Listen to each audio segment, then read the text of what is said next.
sa'yo na hindi ako masamang tao.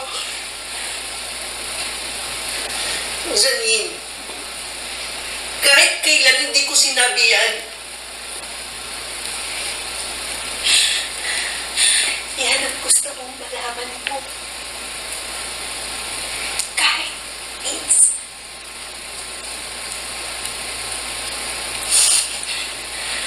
Wala ka.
No, alam niyo yun, iiyak niyo lang siya. Huwag niyong pigilan or pilitin yung sarili niyo kung maiiyak ba kayo or hindi. Just let it go and flow it naturally. So, yan ang first secret tip ko sa inyo.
So this is the second.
Alam yun, nung nag-acting workshop ako, palagi ang scene ko is drama.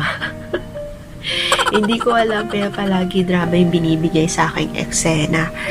And ang sasakit ng mga words, yung mga script ko, grabe. Alam nyo, ipapakita ko sa inyo, no, yung mga panoorin nyo yung mga lines na bibitawan ko dun sa bawat sinasabi ko. Ang sakit, promise. Kaya talaga namang maiiyak ka. Sobrang nakakamiss talagang umarte. Alam mo, lalo na kapag nirelieve mo yung pain. I don't know, pero alam mo, yan ang pinakamahirap gawin.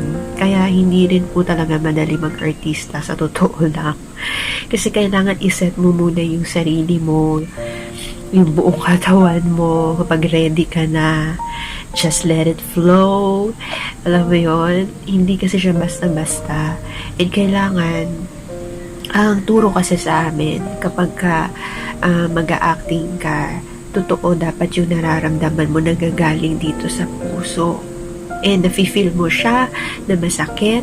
And then pag may lines na pinabasa sa'yo, and mo, binigkas mo yun, sinabi mo sa kapartner mo, nararamdaman mo. And then meron kasi tinatawag na inner monologue, wherein nasa isip mo lang yung yung kunwari, yung partner mo, iniisip mo na siya yung ex-boyfriend mo, kunwari. Tapos yun, pag inisip mo na siya yun, yung kausap mo, tapos nirelieve mo yung na-feel mo yung pain. Oh my gosh, panalo ka talaga, as in, mararamdaman din ng mga taong nanunood sa'yo na talagang ang sakit ng mga sinabi mo, nakakaiyak, mafe-feel nila yan. So, yan yung mga gusto kong ibahagi sa inyo. Hindi po madali ang acting, no? Pinag-aaralan talaga yan. It's really very powerful talaga, and napakagandang umarte sa harap ng camera, sa totoo lang. Talaga namang lalo na kapag nagawa mo siya ng naturally lang, na wala kang pigil moments na naramdaman sa sarili mo, pero nilet go mo lang. Naku, napakasarap sa feeling, promise, na na-execute mo siya na maayos. Kaya ayan, diba? So, mabilis lang talaga ako maging emotional pag nakakarinig ako ng mga playlist or breakup playlist song. Pangalawa ko na yun, no? Iisip ko pa kung ano yung isa ko eh. Basta pag palagi ko pinapakinggan yung mga kantang yan, talaga naman mabilis akong maiyak kasi naiisip ko yung mga past ko before, you know. If you are going to ask me kung ano talaga yung genre ko pagdating sa acting, actually drama. Yeah, may hilig ako sa drama. Yun talaga yung specialty ko. Kumbaga sa pagkain. Specialty. Yes, drama talaga. Hindi po ako pang comedy, hindi rin po ako pang horror, or hindi kaya yung pang basta hindi ako yung pang mga nakakatawa. Hindi, pang talaga ako, pang drama na palagi, alam mo yun, parang ang sarap apihin. umiyak ka. Gano'n. Yun. So, gusto ko naman. No? Masarap kayang yakapin ng pain. And, yun. I just can't believe na nakaka-cry pa rin ako, no? Kahit na binabalikan mo yung mga nakaraan mo. Madali pa rin pala para sa akin na kapag inisip mo yung pinagdaanan mo before, tapos binalikan mo, andun pa pala yung sakit, no? Hindi nawawala. Pero, yun nga, sinasabi ko sa inyo na it really takes time na magawa nyo siya ng maayos na natural. Before, kung tatanungin nyo ako kung anong mga roles na ginampanan ko, well, nag-try na ako ng baliw-baliwan. May role kami before, yun yung pinaka-challenging role sa akin, yung baliw. Yan, yung mga ipit. Nakaipit ako na ganyan. Na parang yung parang ganun ata ako. Tapos may partner ako. Pareho kaming baliw. Pero nung ginawa ko yun, hindi ko makakalimutan. Ano yun sa workshop yun. Grabe. Ang daming pumalakpak dun. Kasi sobrang naramdaman nila yung pain. Kasi kahit baliw kami, no? Gumagawa kami ng paraan. Gusto naming makaalis dun sa lugar namin. Ayaw na namin dun sa facility namin. Yun yung story nun. Tapos, basta, maganda siya. Nakalimutan ko na yung mga lines ko dun. Pero, yung ending dun, nag-breakdown kami pareho. Talagang, hulas talaga. Iyak talaga. As in, sobra. Tapos, yun, naging din ako, mistress. Yan, mga kabit roles na yan. Yun. Rin, sobrang din, pain din yan. Kapag in-execute mo siya, ginawa mo siya, sa harap na maraming tao, and yung mga script kasi, yung lines, yun yung nakakapagpaiyak talaga sa atin Kaya, I'm just happy na naibahagi ko siya sa inyo, guys. It's my last and third song na nakakapagpayak sa akin.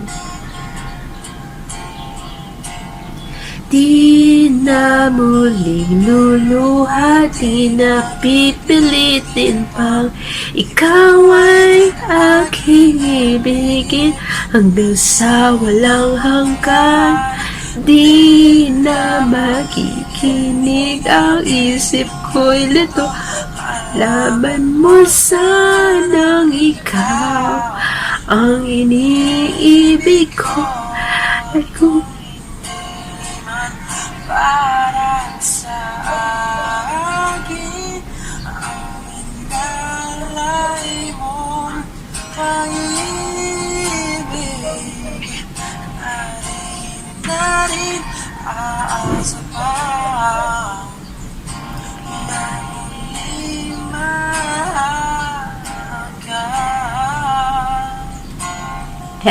Ito na. Handahan mo bitawan puso kong di makalaman dahil minsan iniwan labis na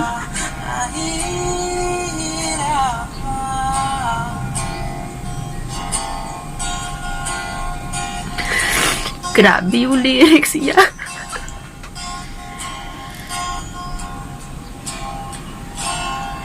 Di na papayag na ako'y iyong saktan at malimutan ang ating nakaraan. Naririnig pintig ng aking dibdib. Malayo na sa'yo ang damdamin ko. At kung hindi man para sa atin, nalay mo pag-ibig,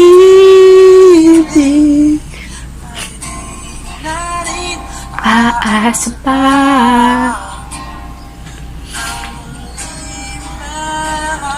Hanggang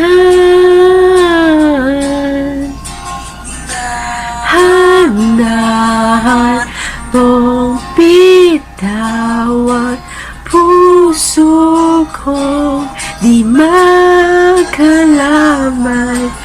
dahil minsan mo iniwan labis na nahihirapan. So, yan ang last song for today. Yes, alam nyo, yung tatlong kantang yan, kapag pinakinggan ko ng paulit-ulit, talaga namang, naku Lord, Diyos ko, napakasakit, promises. Tapos sinisipon pa ako, diba? Sorry. So, yan. O ngayon, ganun lang po umiyak on cue na mabilis, no? You just have to play the breakup playlist song. Isa yan. Plus, inner monologue. Samahan nyo ng inner monologue. Yes po. Ang inner monologue is you're just tahimik, no? You're not talking. It's all inside your head and your mind lang. And then you just keep on thinking about what happened, kung bakit nangyari yun, kung bakit nangyayari to sa atin. You just, yan, kapag naiisip mo na yung mga bagay na yun, mabilis ka lang iiyak. Sobra. Ganun kabilis. Promise. And you know what? Ano pa? Ayun. Kapag inisip mo nga siya, tapos may breakup playlist song ka pa, and then kapag may pinagdaanan ka, especially recently lang, or di kaya past, mabilis lang yan. Poof! Mabilis mo magagawa yung acting. But the acting is real, you know? Yung acting mo, na cry, is talagang mararamdaman ng mga tao, and talagang nararamdaman mo na masakit dito. Totoo yun. Totoo yung iyak mo, totoo yung nafe-feel mo, yung sakit na nararamdaman mo, that's real pain. So, ano pang hinihintay nyo? I will start to see. Oh, kinakabahan ako sa makikita nyo, guys.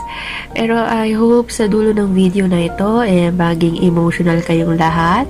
Isasama ko rin pala yung handa namin ng Father's Day and yung Father's Day and birthday ni Mami. Pinagsama na namin, double celebration. Hindi ko lang na-upload kaagad kasi naging busy po ako, and kaya naman isasama ko siya dito sa vlog ko na to. So may acting compilation plus yung celebration, double celebration namin no Father's Day, that was June 21 po, 2020. Plus yun nga, gusto ko pong i-promote ang aking playlist sa channel ko. So, dito ko po ipapakita yung playlist ko. Yes. Diyan na po kayo mag-play ng mga videos ko para nakakatulong po kayo sa aking watch hour. Tumataas naman ang public watch hour ko. Yay! And, nakakatuwa lang kasi yan, nagtutulungan kami. Everyday meron akong 3 hours. 15 minutes, videos, may group chat din ako na nagpapanooran kami ng mga videos, kaya naman malaking tulong yon. Plus samahan nyo pa, no? I-play nyo lang siya, i-play nyo lang yung mga videos ko kahit hindi kayo nanunood or kumakain lang kayo or whatsoever, kung naman ginagawa nyo, kahit 3 hours lang in a day. Oh my gosh, siguro ang laki naman, malaki yung madadagdag, promise, sa public watch hour ko. Kaya naman, thank you so much dahil palagi kayo nandyan to support my channel, and natutuwa ako sa inyo kasi nakakapag-drama-ness ako dito sa harap ng camera. So yeah, I hope someday you guys will enroll sa Star Magic, no? It's really nice. Alam niyo, hindi ko pinagsisihan na naging parte ako ng workshop na yon dahil napakagaling po ni Direk Ryan Carlos. Hello po if you're watching. And lahat po, shout out ko for today ang mga Star Magic workshoppers ko and yung mga dati kong classmates na nagtitiktok na sila ngayon, no? Wow, I'm just so proud to see all of their achievements, no? Iba-iba talaga kami ng mga destined path. Kaya naman, keep on watching my videos and mag-start na po tayo. Play na natin yung aking drama. In 3, 2, 1, let's do this. Action! Nakabuntis ka? Obi, ano ba? Wala ka namang ibang dadalhin sa pamilya ko, hindi problema. Kailan ka matitino? Ano bang usapan natin, ha? Hindi ba? Kapag graduate mo, ikaw ang papaaral kay Lisa, hindi ba? E paano ka nakaka-graduate niyan? Kung puro babae ang inaatumpag mo. Ayan. Tama na, hindi! Anong problema mo, Obi? Nananadya ka ba? Ha? Sinasama ka ba? Ha? Nasirain yung pag-aaral mo para mapatayin sa akin ang mali ang desisyon mo, ha? Ano? Ayan. Relax. Sistema! Ako na Sistema! Please, bakit na ngayon? Ikaw ang gagasa sa eskwela mo. Wala kang matatanggap mula sa akin. Labo mo naman eh! Ba't si James, ha? Ba't si James? Di mo ginaganyan. Dahil matino siya! I don't ever slow up, no I don't take shit. I got no love for the fakeness. If you wanna play tough and wanna hate this, I'll always show up. I don't ever slow up, no I don't take shit. I got no love for the fakeness. If you wanna play tough and wanna hate this, I'll always show up and make a statement. I don't ever slow up, no I don't take shit. I got no love for the fakeness. If you wanna play tough and wanna hate this, I'll always show up and make a statement. Everything I do so instinctive and so passionate. Every word I move so descriptive like an adjective. I got a vendetta against people who patented being negative when you should be getting after it. I got facts over tracks, this and that. Spitting slow, spitting fast. I could roast, I could gas. Think I'm okay at last, but I don't know if that can erase all the past. And the pettiness, a reflection of the emptiness. Hilarious, you think you're worth my time, you're delirious. Mysterious, because you hide behind a fake exterior. Inferior, you know I'll always be a bit superior. Get off of me, this ain't no humble brag. I want you to hear words, you can say them back. I want you to feel free from the chains at last, and to believe in what you got, it was built to last, yeah. Now that I've been put through. Sige. Ipamukha mo sa akin yan. Ano? Alam mo, hindi talaga fair. Alam mo yun eh.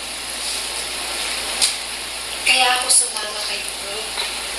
Kasi mahal niya ako. Ikaw. Hindi. Oo nga. Nasaktan na kita. Pero hindi mo dapat ang pinagmukhang tanga. Sinasabi mo ngayon, na mahal mo ko. Pero yung totoo, hindi naman talaga. Una na ba dapat akong sabihin sa'yo eh? Ikaw na nagsasalita. Sa ating dalawa.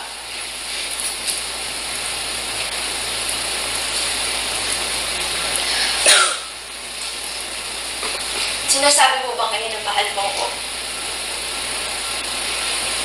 Sige. Kung talagang mahal mo ko, tatahimik ako.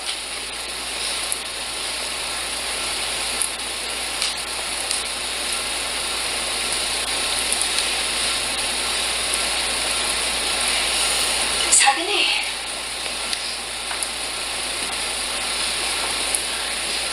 Bakit mo pinahihirapan ang sarili mo, Janine?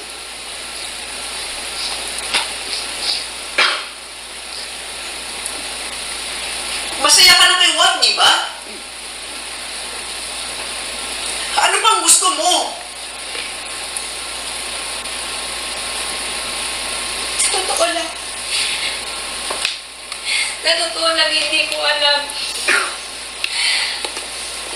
Siguro nga, ang gusto ko lang marinig sa'yo na hindi ako masamang tao. Janine, kahit kailan hindi ko sinabi yan. Yan ang gusto kong malaman mo. Kahit minsan.